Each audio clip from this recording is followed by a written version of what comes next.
ప్రతిరోజు ఉదయం ఒక పేద రైతు ఆలయంలో నిలబడి దేవుడిని ప్రార్థించేవాడు.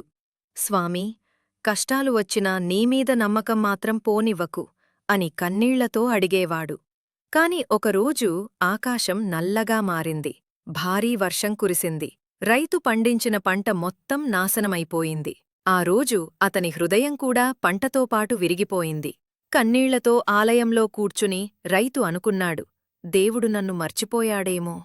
అప్పుడే ఒక వృద్ధుడు నెమ్మదిగా వచ్చాడు. ప్రశాంతమైన ముఖం, శాంతమైన చూపు. అతను అడిగాడు, నీకు ఎందుకు బాధ?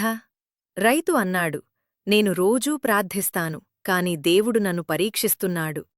వృద్ధుడు చిరునవ్వుతో చెప్పాడు, దేవుడు పరీక్షించడు, ఆయన నిన్ను సిద్ధం చేస్తున్నాడు. ఆ మాటలు రైతు హృదయాన్ని తాకాయి. కొన్ని రోజులు గడిచాయి. అనుకోకుండా ప్రభుత్వ సహాయం వచ్చింది. కొత్తద భూమి, కొత్త విత్తనం. ఈసారి పంట అద్భుతంగా పండింది. రైతు జీవితంలో ఆశ మళ్లీ పుట్టింది. ఆ రోజు రైతు అర్థం చేసుకున్నాడు, దేవుడు ఆలస్యం చెయ్యడు, సరైన సమయం కోసం ఎదురుచూస్తాడు.